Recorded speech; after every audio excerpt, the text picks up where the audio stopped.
Good day, Deep in Word family. It is day 9 of our Bible study review. The chapters for today, it's Genesis, chapters 29 through 31.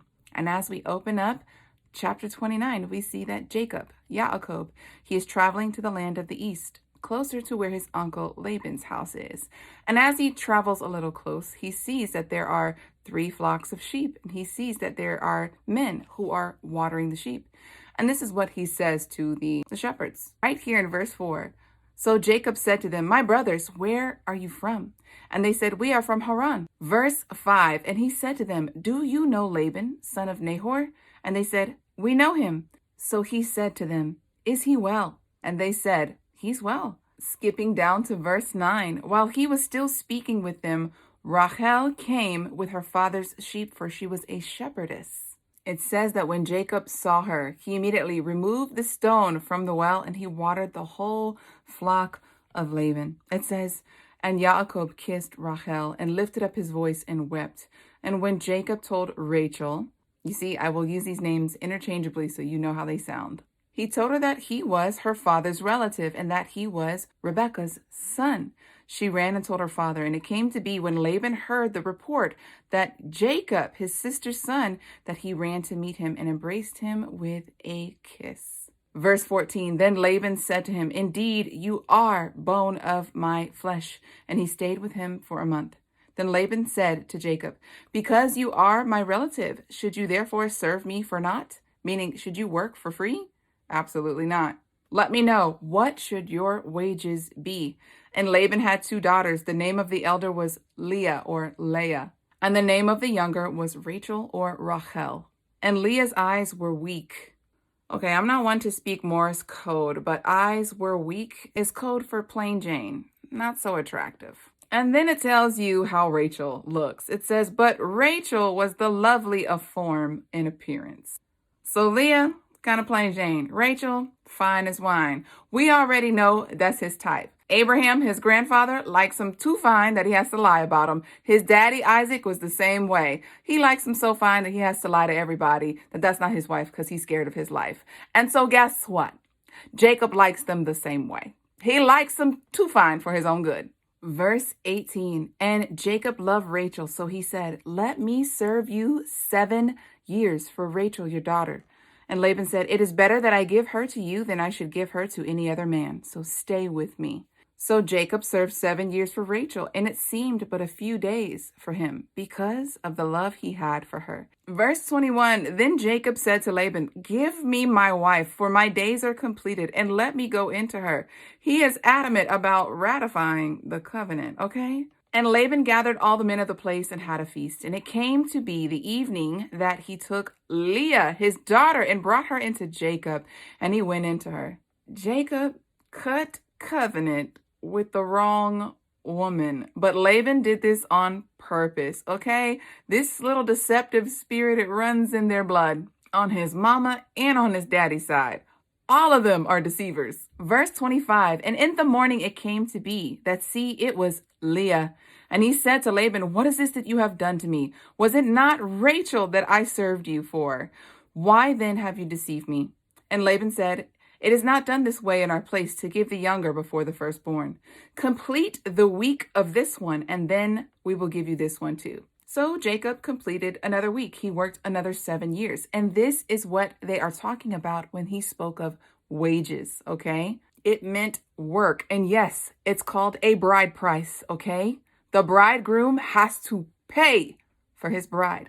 Hopefully, you know where I'm getting to, okay? Because you know our bridegroom paid the highest price for us. So yes, now Jacob has 2 sisters for his wives. And not only that, these 2 sisters have servants. One of them is named Zilpah and the other one is named Bilhah. And we will see as we move into this chapter that these are the 4 women that the 12 tribes of Israel come from. As we know, Jacob's name later on will be changed to Israel.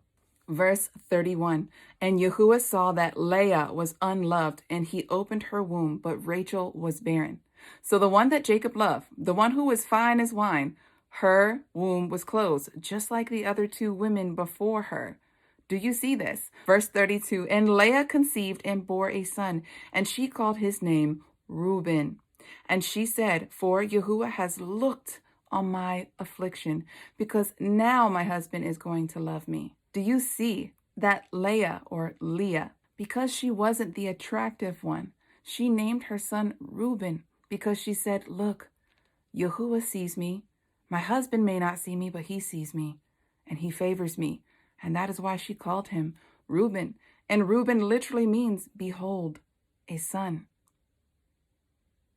It says in verse 33 that Leah conceived again, and she bore a son and said, because Yahuwah has heard that I am unloved, he gave me this son too. And she called his name Shimon. Now you may hear it in your Bible as Simon, but it's Shimon. And so listen to what it says.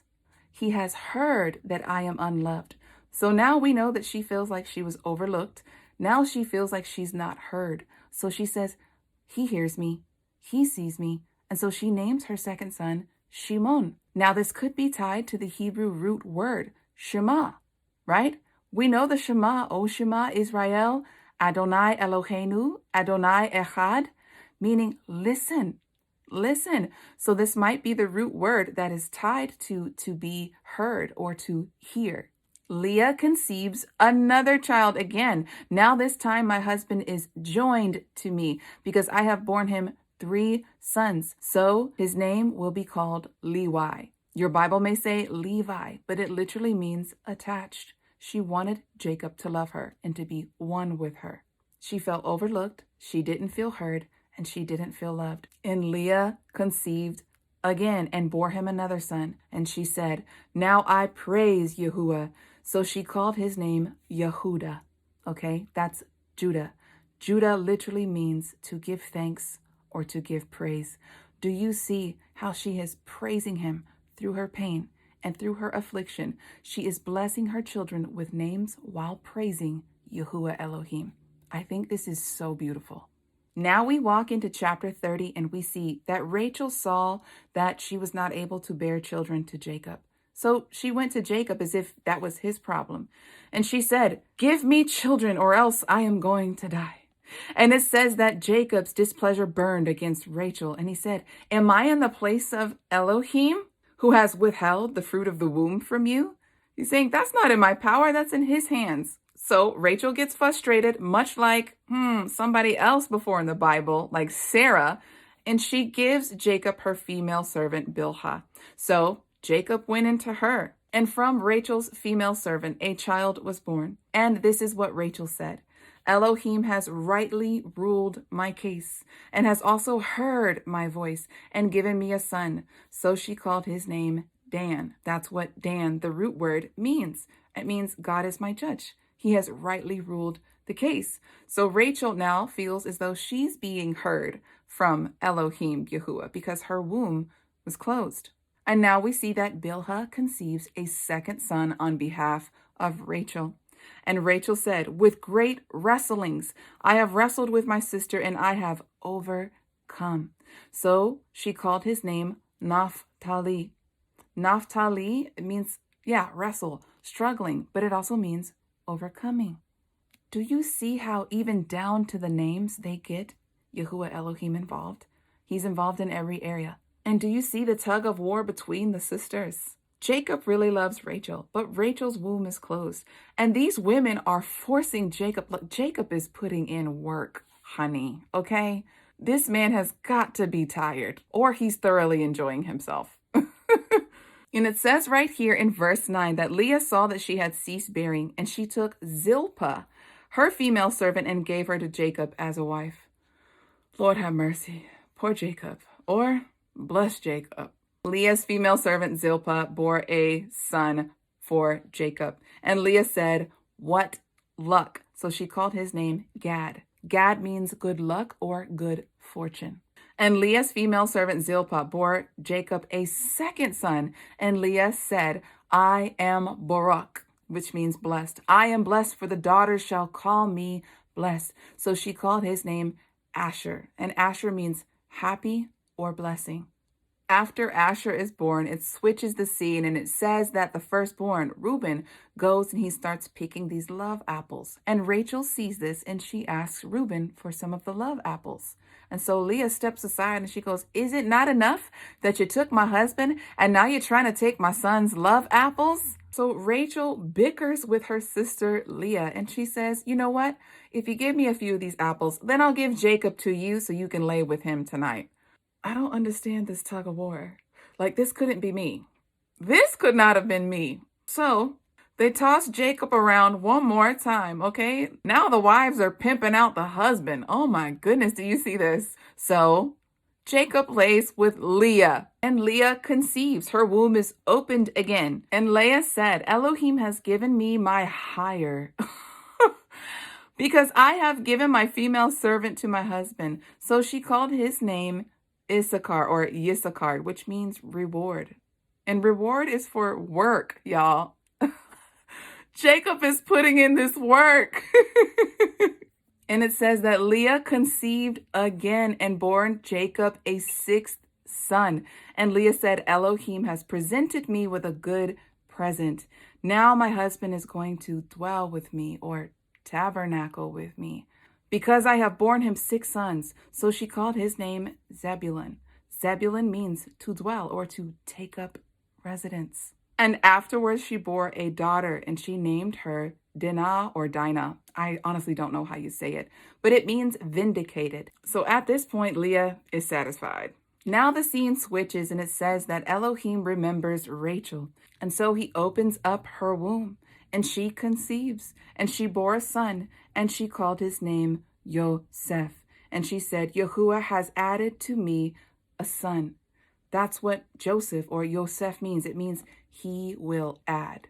They are given honor and glory and credit to the one who blesses the fruit of the womb.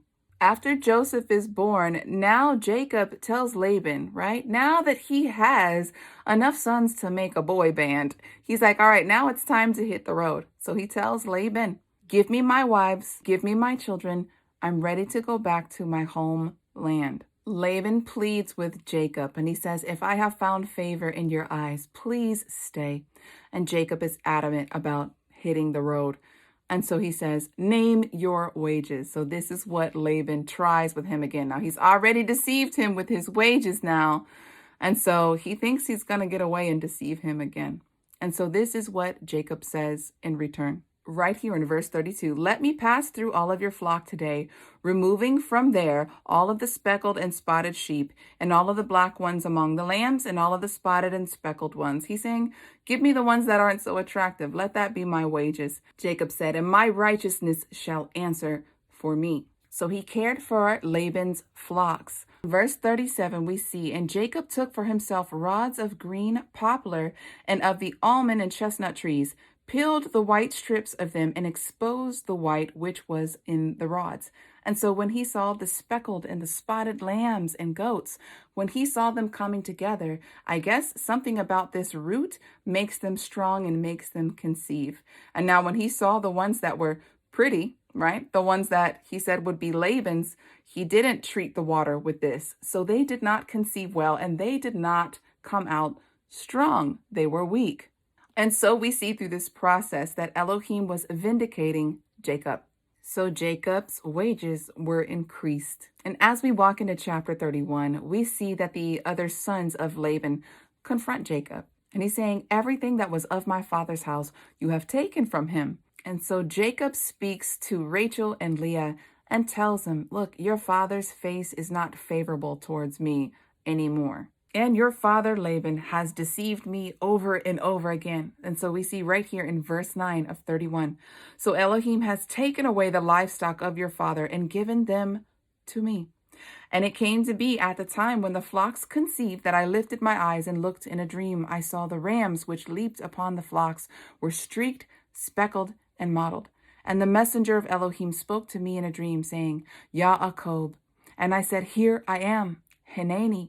And he said, lift your eyes now and see. All the rams which leap on the flocks are streaked, speckled, and mottled. For I have seen what Laban is doing to you. Verse 13. I am the El of Beth-El, where you anointed the standing column and where you made a vow to me. That was yesterday's reading, right? When he had that dream. Jacob's ladder, he had that dream. The stone that he slept on as a rock, he poured oil over it because Elohim appeared to him. And so he called that rock holy and he poured oil over it. And so Elohim is confirming to him, it's about time for us to get moving with this promise, for you to get moving back to the land of Canaan, modern day Israel.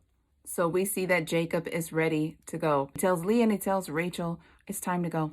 I'm taking my family and we're leaving. And they both ask, do they not have an inheritance from their father's house? Neither one of them understand that they are walking into the greatest inheritance because of who they are married to, and because Jacob is in covenant with Elohim Almighty.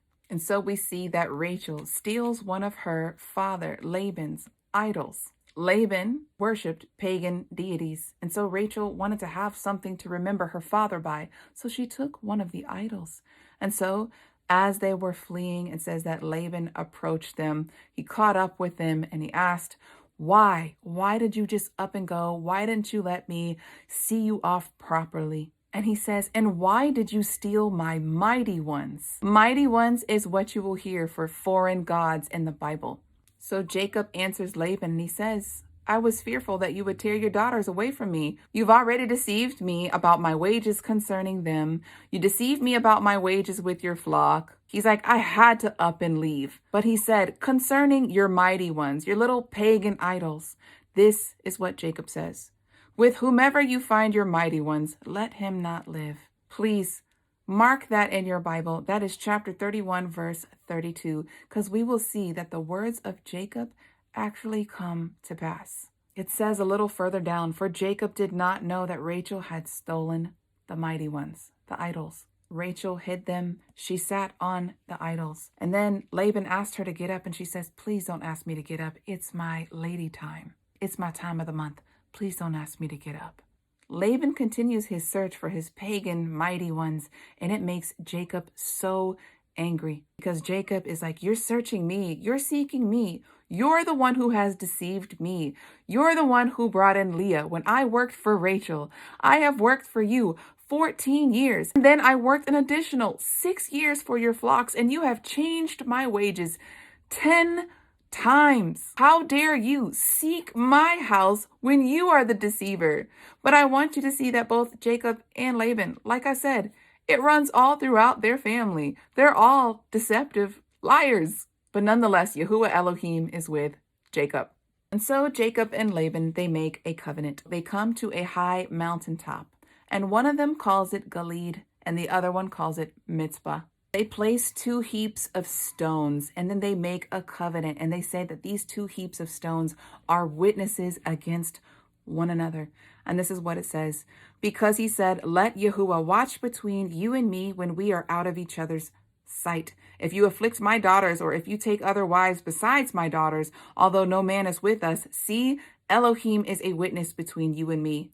And Laban said to Jacob, see this heap, and see this standing column, which I have placed between you and me. This heap is a witness, and this standing column is a witness, that I do not pass beyond this heap to you, and you do not pass beyond this heap, and this standing column for evil. Verse 53, and the Elohim of Abraham, the Elohim of Nahor, the Elohim of their father, rightly rule between us.